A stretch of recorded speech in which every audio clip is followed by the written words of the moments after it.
Hola gente, aquí Kitsune, vuestra anfitriona de la Izakaya. Hoy no hay pasos, no hay intro, no hay lo habitual que uso para comenzar estos programas, porque voy a tratar un tema complicado. Os voy a hablar hoy del C-drama Man's Inhumanity to Man, que una traducción muy libre pero que le viene al pelo sería "el hombre es un lobo para el hombre". Me parece que esa frase latina homo homini lupus es lo que más le pega a lo que ocurre en este C-drama. Con semejante título ya supondréis que voy a tratar temas muy serios que pueden herir la sensibilidad de muchísima gente. Y por lo tanto, para aquellas personas que quieran escucharse este programa, por favor os pido nada de menores cerca. Con este programa he tenido 1000 millones de dudas. He intentado grabar, ya no recuerdo la cantidad de veces que he intentado grabar esto. Me hice 1000 millones de guiones, me hice 1000 millones de puntos, me hice esquemas, pero es que no encontraba la manera de hablar de esto y que la gente se anime a ver el C-drama y se anime a iniciar un debate acerca de lo que nos cuenta ese C-drama. Primero porque es una puñetera ironía, con perdón, el que un podcast con un nombre en japonés, con una anfitriona que aún encima va con un seudónimo en japonés, se ponga a hablar de las burradas, por decirlo mal y pronto, que hizo la unidad 731 en China. Pero por otro lado me puse a pensar y me dije que al fin y al cabo iba a ser la única que iba a hablar de este C-drama y de este tema. O bueno, puede darse el caso de que algún programa me hable de esto y la experiencia me enseña que probablemente sea para bastante mal, porque hay mucha gente que oye campanas pero no sabe de dónde vienen. Y cuando tienes que hablar de temas tan serios como este, hay que centrarse un poquito. También sé que habrá muchísimos izakayers que dirán: a mí déjame de rollos, yo a mis dramas y todo lo demás al guano, que bastante pi está la vida. En parte les entiendo y solo espero que si alguna vez se ven en una de estas, ojalá no, tocando madera, tengan la fortaleza moral y ética que se necesita. Porque si algo me ha enseñado el visionado de este C-drama es que nadie elige estar en esa situación y que muchas veces pensamos que ese rollo no va con nosotros hasta que al final va, hasta que al final te lo encuentras en la puerta de tu casa. Pero para entonces es demasiado tarde. Con esto no estoy diciendo que todo el mundo tenga que estar en plan activismo y demás. Lo que estoy diciendo es que a veces hay que plantearse según qué temas para reflexionar, para entendernos a nosotros mismos. Luego ya la conclusión será individual e intransferible. Creo que queda claro que a mí personalmente esta serie me ha impactado muchísimo a muchísimos niveles. Es una pena que no la pueda comentar con otras personas, por lo tanto, os vais a tener que aguantar aquí con mi rollo. Para el sector a mí déjame de rollos, no quiero saber nada de las cosas chungas.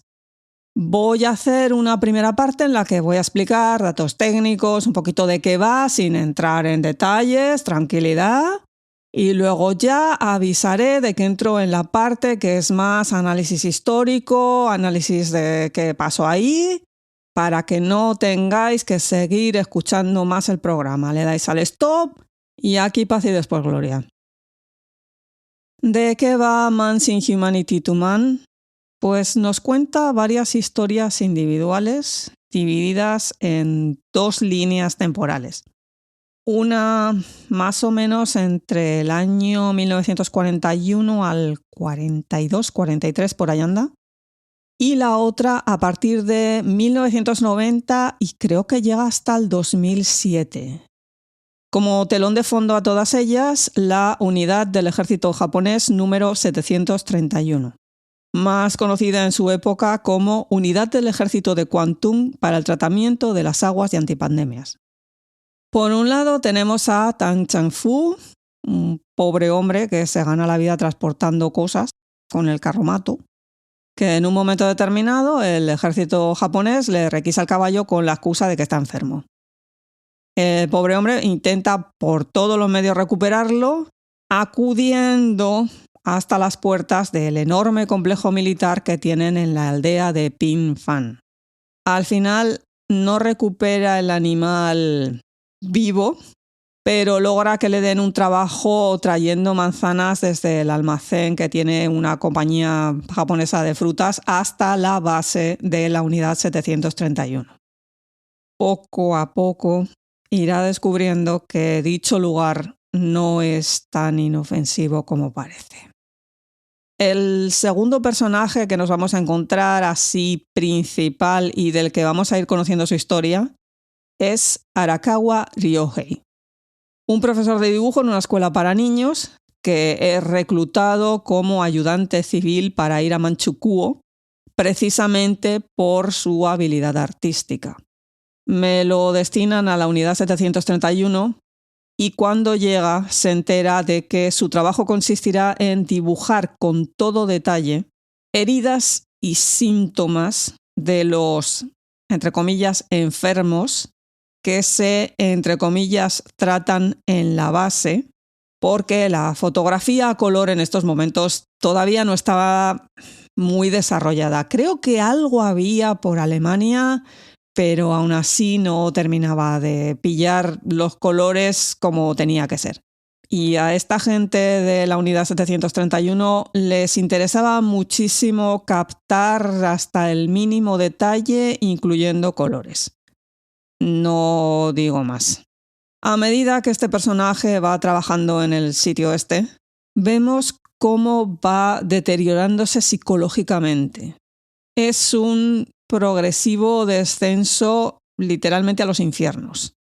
El tercer protagonista principal, dentro de que hay muchísimas historias de fondo, es Kojima Yukio, un director de cine japonés que se supone que acaba de volver de Alemania, donde fue a aprender las técnicas de Leni Riefenstahl, que para la gente que no la conozca, esta señora dirigió todas las películas del régimen de la Alemania nazi, entre ellas El triunfo de la fe y El triunfo de la voluntad. Esta señora luego fue renegando por ahí de todo lo que había hecho, en fin.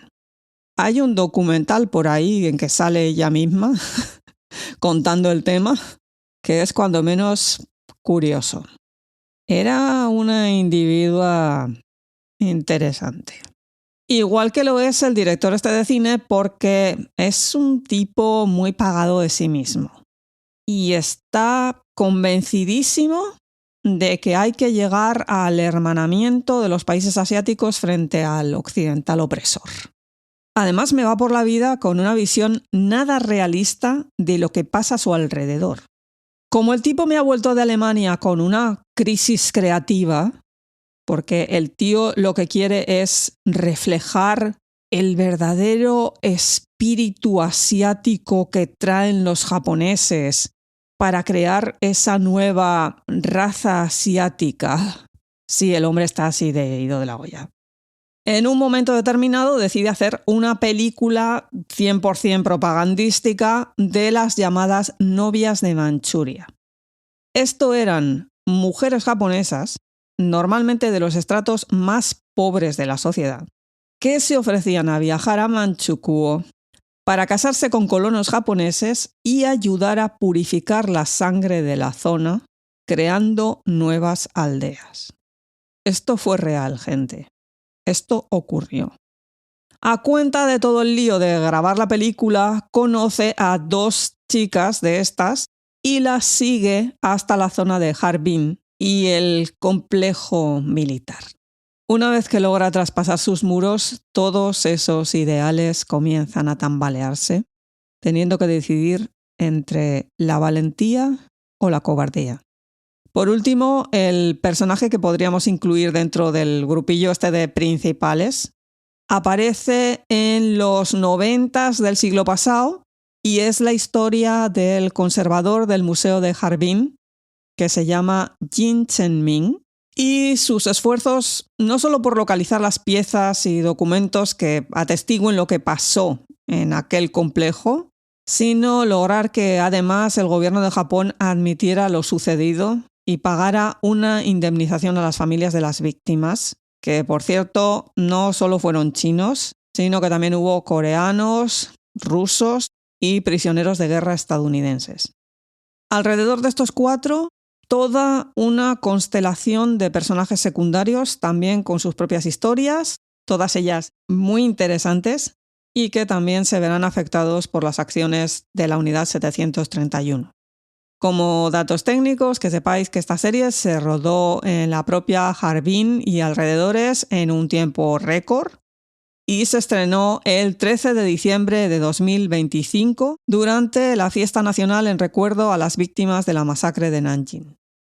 20 episodios de una duración muy desigual porque en algunos de ellos se te pueden plantar fácilmente en hora y media, mientras que otros se quedan en los tradicionales 45 minutos.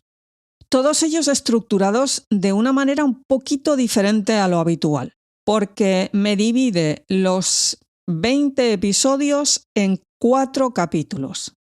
El primero abarcaría los episodios 1 al 3, que me da la impresión de que a ese no le puso título, porque al fin y al cabo son 3 bloques, aún encima interconectados, es interesantísimo. Y lo que me hace es que el primer episodio se titula Ertiao desaparece, se va, con un título añadido que se titula La historia de un porteador, de un transportista. El episodio 2 se titula Rehaciendo el mapa, pero tiene otro pequeño título que es La historia de un pintor. Y el tercero se titula La novia de Manchuria, pero lleva como mini título La historia de un director. O sea, es una especie de presentación, de introducción de esos personajes que van a ir hilando la historia. El segundo capítulo, el segundo bloque, ese sí que lleva título y es El arco de la catástrofe, que va desde el episodio 4 al episodio 8. Es el bloque en el que por fin en el episodio 6 nos sacan ya China en 1991 y todo el arco argumental del director del museo. El capítulo 3 se llama Revelaciones, revelando el secreto, y va del episodio 9 al 14. Dentro de que toda la serie es muy dura, esta parte es la más dura de todas. Aquí ya no hay medias tintas. Aquí no es un análisis solamente de las burradas, sino también de la actitud de la gente que estaba haciendo esas burradas. Y el cuarto capítulo se titula El despertar y va desde el episodio 15 al final. Si alguien se anima a ver esto, os recomiendo que os quedéis también en los títulos de crédito, no solo por los documentos y fotografías que me sacan, tranquilidad, nada gore, nada que ofenda a la vista, porque de eso no se conserva nada, sino también porque sacan pequeños trocitos de audio de los juicios que se llevaron a cabo en Rusia después de la guerra. Que en mi opinión ya te pueden sacar imágenes o no imágenes en la serie, que lo verdaderamente terrorífico es escuchar a los verdaderos implicados hablar de lo que hacían allí. Es un documento histórico de primer orden. Respecto al director, trabaja con el seudónimo de Lao Xuan, pero su nombre es Mo Sin-sen. Otros de sus trabajos son Cloud Prison, Prisión Nube, y guionista de Reset y de Escape from the Trilateral Slopes, que de ambas he escuchado muy buenas cosas. Creo que me voy a animar con Reset, pero tengo que tener un poquito más de tiempo. En Mansing Humanity to Man también hace de guionista, aunque esta vez junto con Meng Yang, que es quien escribió el guión de Three Body, la versión china de la novela The Three Body Problem, el problema de los tres cuerpos, que también me escribió el guión de Unveil Jade, que creo que en español fue algo así como Misterio en la dinastía Tang. Es el C-drama de la Bailu con el Wan Xingyue. En este C-drama que os hablo hoy me hacen un trabajo extraordinario porque era un tema muy complicado, que aún encima se tiene poquísima información de primera mano porque de los prisioneros no sobrevivió nadie y los japoneses destruyeron todas las instalaciones y documentos que pudieran implicarles. Hay momentos en esta serie que es directamente labor arqueológica. Respecto a fotografía y cinematografía, son perfectas. O sea, es que no estás viendo un C-drama normal y corriente, estás viendo cine. Aún encima se lo han currado muchísimo para sacarte lo que es los edificios, ver cómo era el complejo, sentir cómo era la zona en aquel momento, porque como os imaginaréis, Harbin ahora no tiene nada que ver con lo que era en ese momento, y menos aún el pueblecito de Pinfan. En la actualidad toda esta zona es súper turística por el rollo de la nieve y de los festivales que tienen de la nieve y todo esto. Respecto a los actores, es que son todos tan buenos. Ahora encima lo alucinante del caso es que algunos de los que hacen de japoneses son chinos y me hablan un japonés extraordinario. Un trabajazo detrás. Aún encima no solo los principales, los secundarios, que hay como un montón, son de un nivel que vale que la historia te llega porque es muy fuerte y reaccionas porque es que va, lo que digo yo siempre, a dar. Pero es que en el caso de estos actores te hacen reaccionar con ellos, no sé cómo explicarlo. Te implican. Y eso que la mayoría de ellos son gente muy, muy, muy, muy normal. Yo creo que a lo mejor es eso lo que te engancha, que como logran que los veas tan normales, es que parece que el director haya abierto un agujerito temporal y tú estés mirando a través de él. Os comento nombres. El que va ahí con el carro es el actor Yang Chilin, que ya trabajó con este director en Cloud Prison y en Escape from the Trilateral Slopes. ¡Qué pedazo de actor! ¡Qué pedazo de actor! Y eso que su personaje muy espabilado no es. Pero yo creo que precisamente ahí reside el encanto. Que aún encima su personaje convive con 3 pedazos de mujeres, a cada cual más fuerte, más increíble, más maravillosa, que son la hermana, la abuela y la mujer del protagonista. La hermana interpretada por la actriz Lan Si-ya, que madre mía de mi vida lo que sufre esa chica, por favor. La que hace de abuela es Ai Li-ya, fascinante el personaje este. Y la que hace de mujer es la actriz Han Jin, otra que también tiene una pedazo de presencia en pantalla increíble. El actor que me hace del pintor japonés es el actor chino Zhang Yu, que es más de cine, no tanto de series.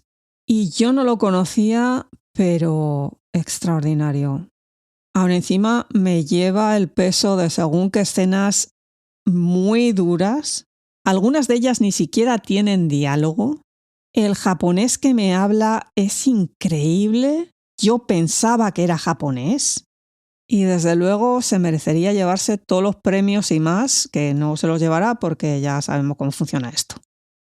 El actor que hace de director es de sobra conocido, famosísimo, Jin Chen, el que hacía de protagonista en Winter Begonia.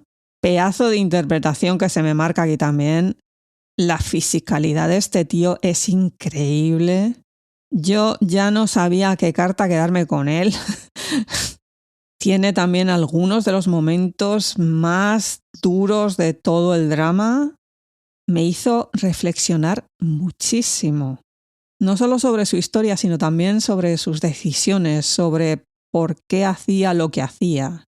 Y teniendo en cuenta lo muchísimo que este tío trabaja los personajes, no me extraña para nada el nivel que ha alcanzado con este. El último de los así más principales es el director del museo, que lo interpreta Jiang Zemin, también otro viejo conocido aquí en la izakaya, porque me hizo otro trabajazo tremendo en el drama The Long Season. Este tío es que es un gran actor. Aquí aún encima interpretando a un señor que está vivo, que está todavía por ahí. Hay según qué escenas de él que me encantan como historiadora porque lo ves que lo vive y yo lo vivo con él.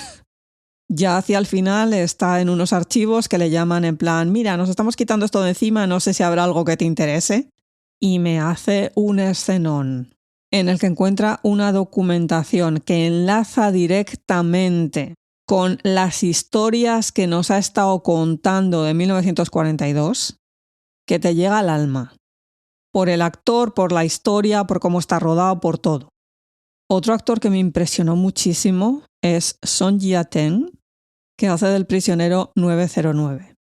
También estuvo en Reset del mismo director y en Escape from the Trilateral Slopes. Así más reciente que haya visto todo el mundo, en Mobius. El impacto que crea este hombre en esta serie es tremendo. No es un personaje real como muchísimos en esta serie, salvo los más obvios, pero probablemente esté basado en testimonios de familias de las víctimas. La presencia que tiene este actor te llega, lo quieras o no. Y su historia es de las que más me impactó. Otro que yo pensaba que era japonés y es chino es el actor Zhou Zhenghie. ¡Qué pasada! Encima también estaba en Escape from the Trilateral Slopes, que habrá que vérsela porque estaban todos. Un personaje también muy impactante porque ves su evolución y aún encima te lo sacan de ancianito. La manera que tiene de actuar este chico es extraordinaria, lo ha hecho súper bien. Y por último, como curiosidad morbosa, que sepáis que el que hace del chunguísimo Ishishiro, el médico que montó todo este sitio, es el actor Zainichi, es decir, japonés descendiente de coreanos, que se llama Park So-hee, nombre en japonés Arai Soji, que por cierto estuvo de secundario en Pachinko. Vaya tela marinera y vaya moral hacer este personaje. Eso sí, te mueres del miedo. Vamos, que lo ha logrado. Y yo creo que con esto puedo dar por finalizada la parte técnica. Por lo tanto, la gente que quiera parar aquí el programa es libre de hacerlo porque me voy a meter con toda una serie de cosas que tienen que ver con el trasfondo histórico de toda esta serie, de qué leches pasó en este sitio y qué es lo que ocurrió después de la guerra. No pongo el aviso de spoiler, porque esto es historia. Esto más spoiler que un libro de historia, ya me diréis. Vamos a ello. ¿Cómo es que los japoneses y los rusos estaban por allí? Que parece siempre que los japoneses llegan, invaden y hay que se instalan, pero la cosa no fue tan sencilla. Primero tenemos que irnos a mediados del siglo XVII cuando comienza la dinastía Qing. Q-I-N-G. Esta gente, como explicamos a fondo en el programa sobre el K-drama My Dearest, eran manchúes, procedían de una zona al norte de China que se llama Manchuria. Son una etnia aparte de los Han, que se hicieron con el poder precisamente en 1644, y son los culpables de que nuestros guapos más guapos, cada vez que tengan que hacer un C-drama sobre la dinastía Qing, tengan que raparse la cabeza y ponerse la coleta esta. El temazo está en que cuando se instalaron en el poder tampoco había tanto manchú, y aún encima no es una etnia así en plan bloque, son grupos diferentes, que la mayoría se habían ido a ocupar puestos dentro de lo que era el nuevo gobierno de la dinastía Qing. Como resultado, la tierra, la patria de donde procedían, quedó un poquito despoblada. Tanto es así que cuando les dio por mantener el terruño, por volver a los orígenes, tuvieron que prohibir la inmigración de los Han al sitio, que luego ya se les pasó un poquito porque es que no había gente. ¿Qué ocurrió? Pues que en el momento en que se debilitó el gobierno de los Qin, y dado que la zona tocaba con Rusia, y aún encima los japoneses se habían estado dando de tortas con los rusos y anexionándose territorio, les fue muy sencillo a ambas naciones el ir pillando trozos de territorio por Manchuria. Ejemplo, Harbin fue una ciudad fundada por los rusos que fueron aún encima construyendo vías férreas para conectar Vladivostok con Dalian, que era el puerto, conocido anteriormente como Port Arthur, que aún encima era el segundo puerto en importancia después de Shanghái. Os estoy hablando de los años 20 del siglo pasado. ¿Y qué más pasa durante esos años? La Gran Depresión. Esto hizo que se disparara el proteccionismo de todas las naciones occidentales y Japón, como no tiene recursos naturales propios, depende de las zonas dominadas por las naciones occidentales. Si le cortaban el grifo, Japón se iba literalmente al guano. ¿Qué hicieron? Saltar a la zona que tenían más cerca, es decir, Manchuria. Porque aún encima, como estaban por allí los rusos dando mal, ¿por qué no iban a estar ellos también? Aunque en estos momentos la idea principal no era tanto el expandirse territorialmente, sino una anexión económica. El típico colonialismo que se estableció con las naciones del tercer mundo. Los japoneses se dedicaron a montar compañías en el propio terreno, echándole dineros e invirtiendo, que no os podéis hacer una idea, y esto, como pasa siempre, conlleva cierta influencia política, pero así bajo mano, ya me entendéis. A cuenta de todo esto montaron la SMR, South Manchurian Railway Company, la compañía ferroviaria del sur de Manchuria. Un tinglao que parecía más una oficina estatal que una compañía, porque tocaba todos los pitos y todas las flautas. Tenían sus propios juzgados, su propia policía, sus propios servicios médicos. Todo ello interconectado y relacionado directamente con el gobierno japonés. Hay muchísimos relatos de esta época en los que se refieren a Manchuria como la tierra de las oportunidades para los japoneses, porque no tenías que aprender chino ni nada, todo era japonés. La tienda donde ibas a comprar hablaban en japonés. El tren que pillabas hablaban en japonés. La compañía donde trabajabas hablaban en japonés. Tus vecinos japoneses. Y todo ese desarrollo, todas esas fábricas, hospitales, escuelas, crearon la sensación de que Japón era el país más apropiado para llevar a cabo todos esos adelantos en China. Aunque, evidentemente, para los trabajos más cualificados se utilizaban a los japoneses, pero para la mano de obra barata se utilizaban a los chinos. Es el modelo típico de las potencias coloniales que ejercen un colonialismo económico. Los japoneses aún encima justificándose en el hecho de mira a estos chinos los subdesarrollados que están, nosotros somos los únicos que podemos salvarlos de este subdesarrollo porque somos una nación moderna, estamos adelantadísimos y sin nosotros esta gente están solos porque fíjate tú las naciones occidentales lo que les hicieron antes. Un poco en plan, es que somos el menos malo. Este relato se les empezó a caer a cachos cuando Chiang Kai-shek montó el nuevo gobierno chino con capital en Nanjing, contando ya con toda una serie de intelectuales formados en Occidente que rompía desde la base la validación moral esta a cuenta de que los chinos eran un pueblo subdesarrollado. Todos esos contactos que tenían con los señores de la guerra, los japoneses, empezaron a fallarles. Y llegaron a la conclusión de que ya no se podía confiar en los chinos para seguir explotando económicamente el territorio. Había que gestionarlo por la fuerza.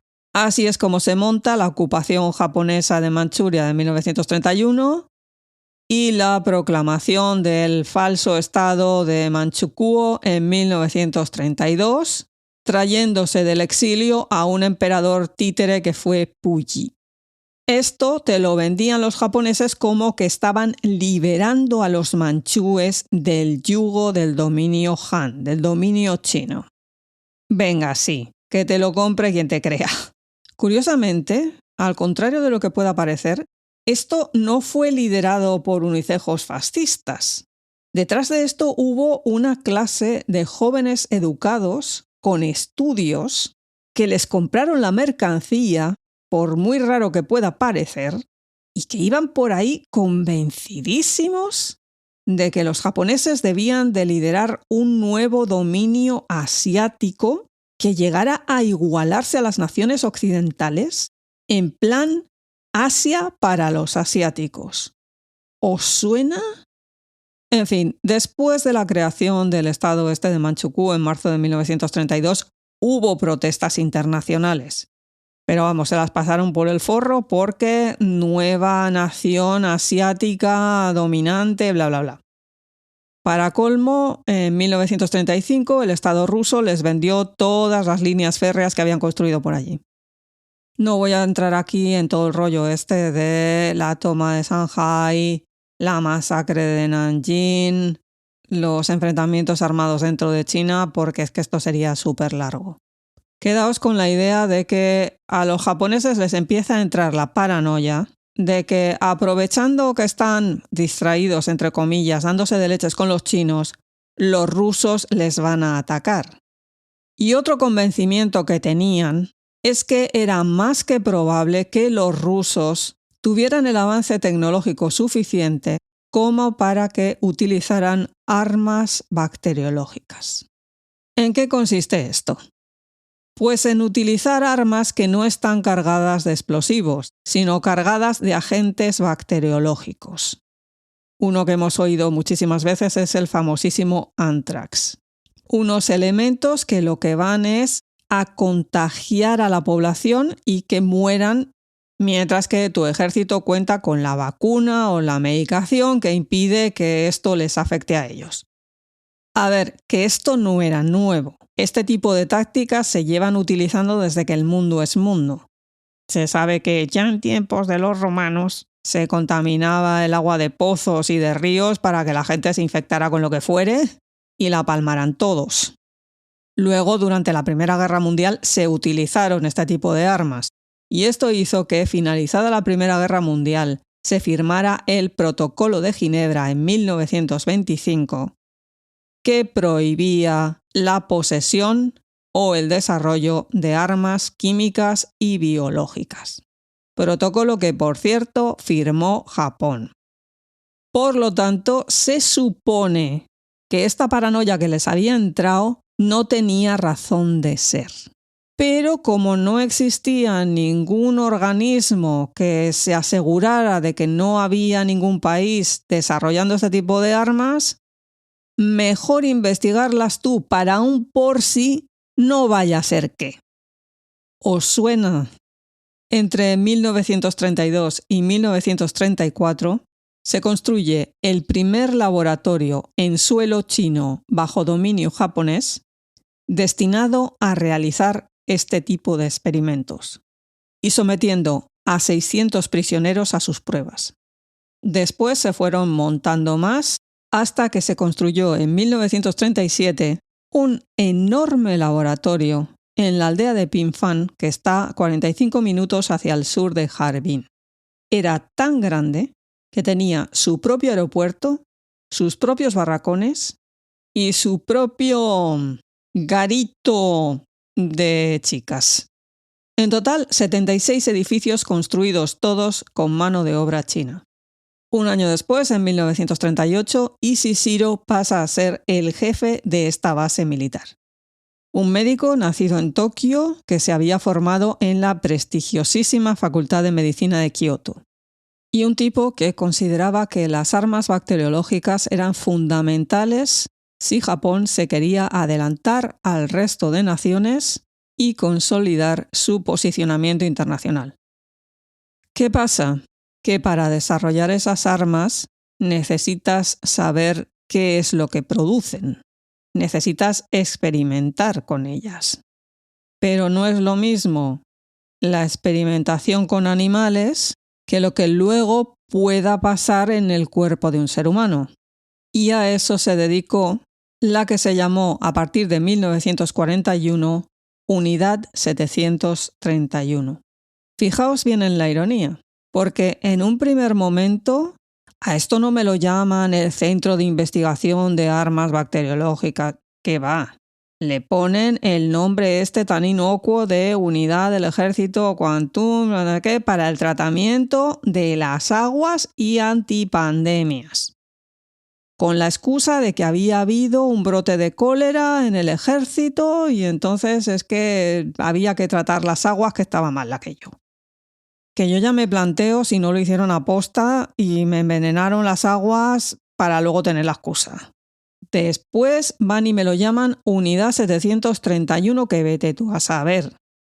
Estos tíos tenían clarísimo desde el minuto 1 que lo que estaban haciendo no era ético. ¿Y a qué se dedicaban?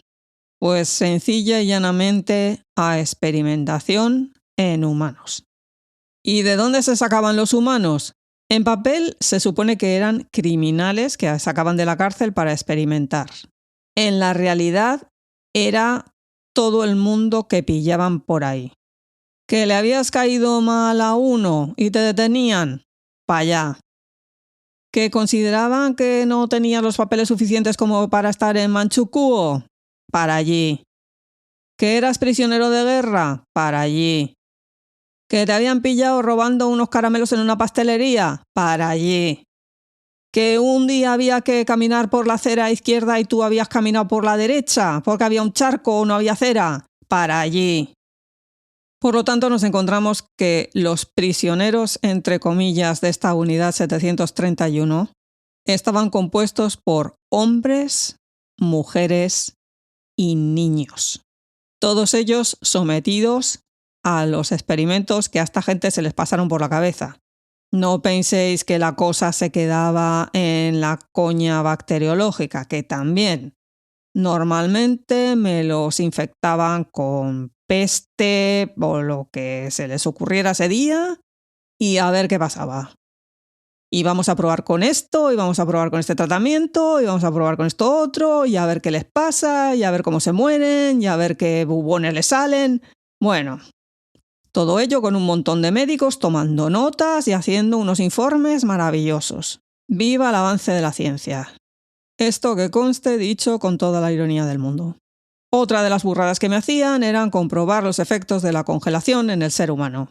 A ver cómo se quedan, a ver cuántos dedos pierden según el tiempo que pasen por ahí congelados.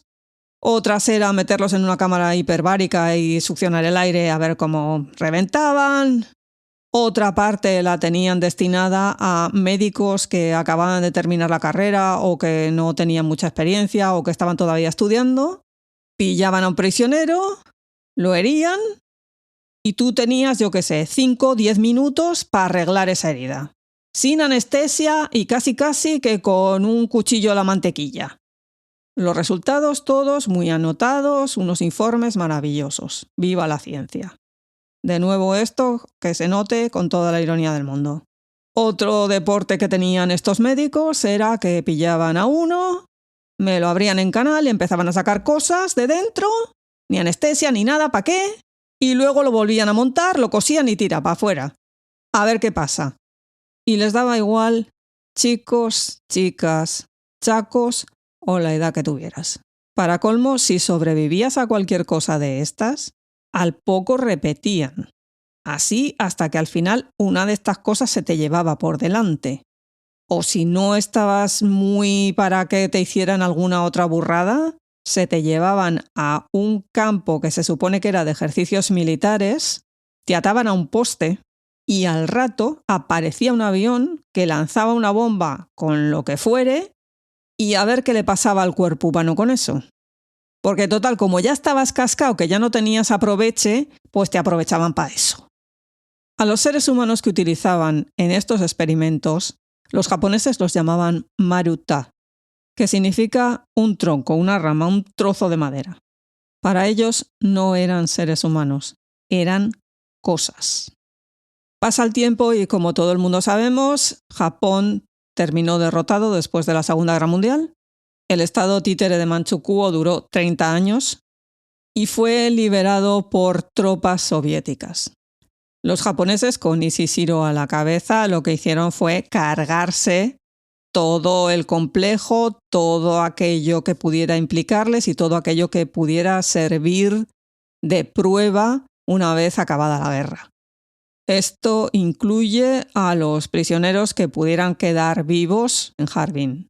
A los pocos a los que pudo echar el guante el ejército soviético, los llevaron a juicio entre 1949 y 1956, acusados de crímenes de guerra, y es el famoso juicio Khabarovsky del que oímos los audios al final de cada episodio. Pero no os hagáis muchas ilusiones porque sí los condenaron. Sin embargo, la mayoría cumplieron 2 años si llegó y a los 2 años para su casa. Alguno hubo que se suicidó y tal, pero nada. Los que habían escapado regresaron a Japón, que como todo el mundo sabe estaba bajo ocupación del ejército estadounidense. Y una se dice, bueno, los detendrían y los juzgarían por crímenes de guerra porque hubo prisioneros de guerra estadounidenses a los que sometieron a las burradas estas. Bueno, pues no.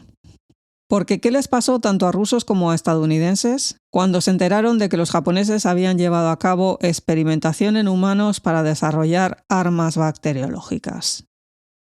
La respuesta es bien sencilla. Hay que echarle mano cuanto antes a todas las conclusiones a las que llegaron después de realizar esos experimentos humanos. No para evitar que en el futuro pasaran este tipo de cosas. No. Porque no sé los soviéticos, pero el ejército estadounidense tenía su propio laboratorio de investigación en Camp Derrick, que esto está a las afueras de Frederick, Maryland. Esto lo hicieron porque como ellos no podían hacer experimentos en humanos, pero aquí tenían todos los datos del equipo de Ishishiro, vamos a utilizarlos en nuestro propio beneficio. Así pasó que los estadounidenses detuvieron a algunos colaboradores de Ishishiro, los juzgaron, pero al propio interesado no. Vale que el tipo fingió su muerte e hizo que su familia montara el funeral y todas estas cosas. El fulano, guerra o no guerra, una almita de la caridad no era. Era un bicho. Bueno, no. Era un monstruo. Al final lo localizaron en enero de 1946, viviendo tan tranquilito, retiradito en Tokio, en su casoplón. No lo arrestaron y siguió haciendo su vida normal y corriente, simplemente me lo interrogaron durante 7 semanas, fíjate tú qué sufrimiento, en su casa, no vaya a ser que tuviera que desplazarse, y el tipo negó todas y cada una de las acusaciones diciendo que, bueno, que vamos a ver, nunca en la vida jamás habían experimentado sobre seres humanos, en todo caso con animales.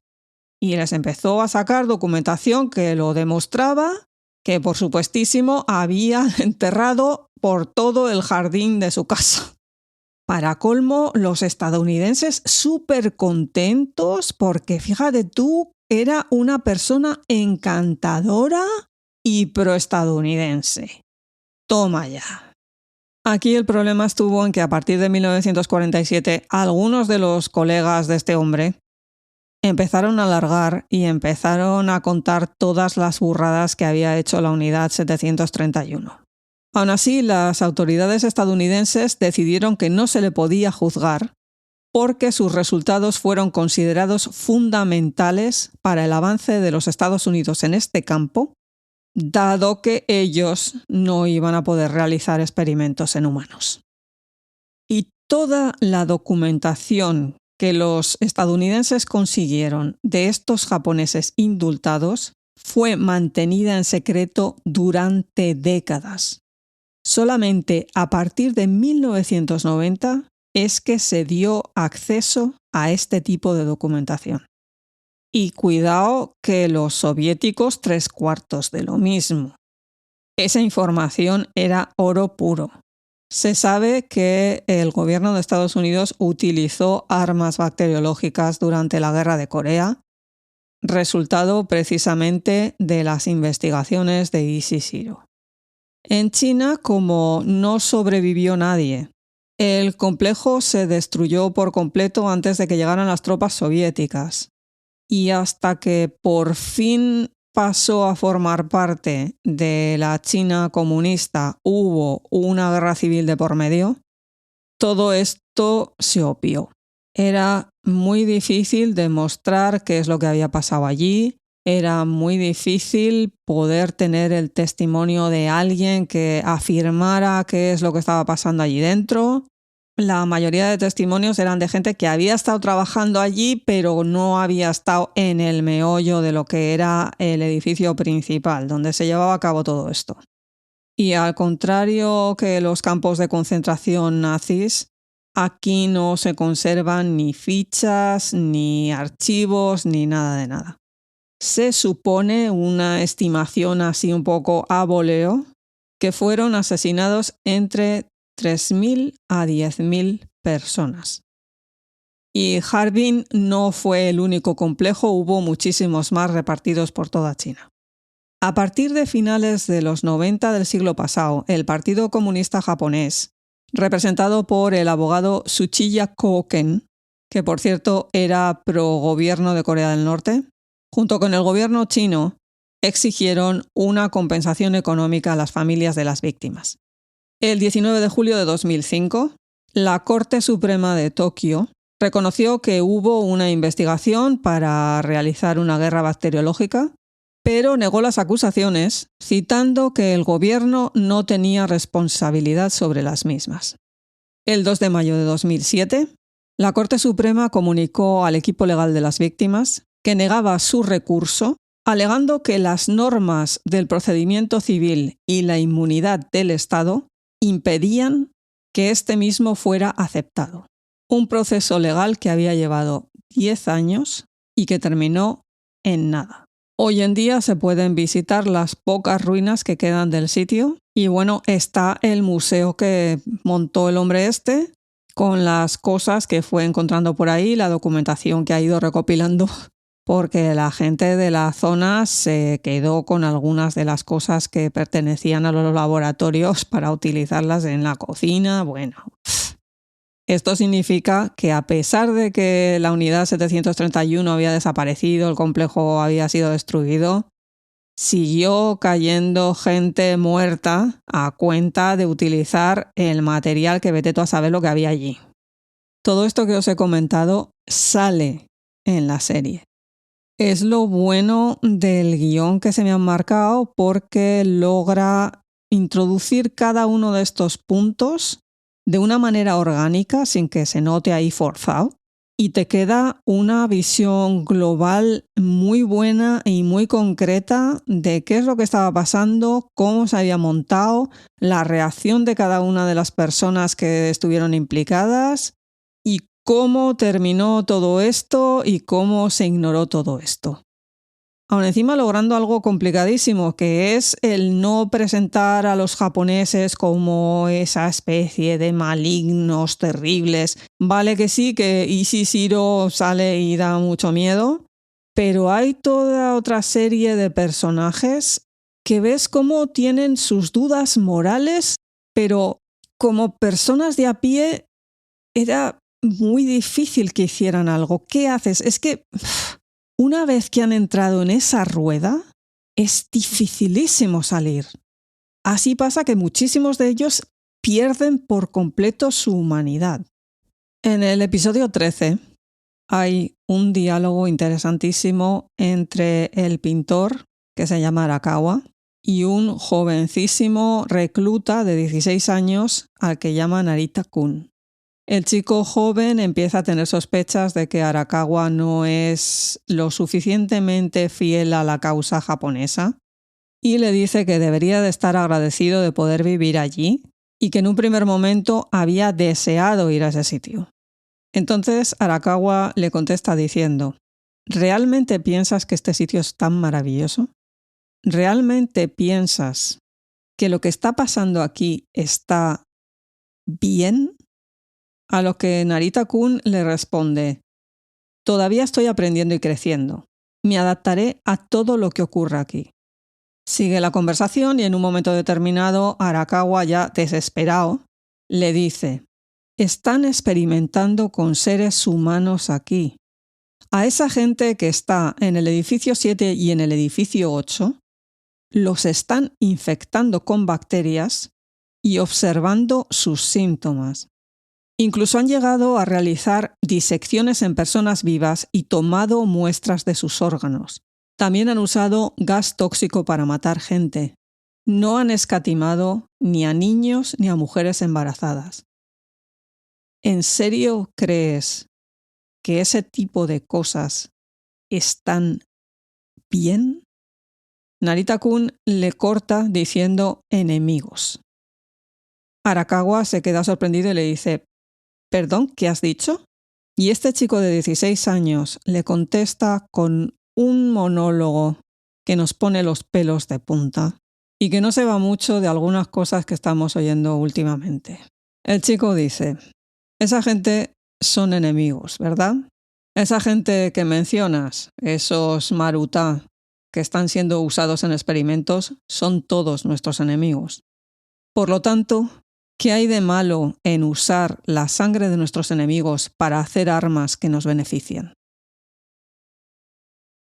Y esto es lo terrible de la guerra, de considerar al otro el enemigo, de deshumanizarlo y deshumanizarte, y de ese ellos o nosotros.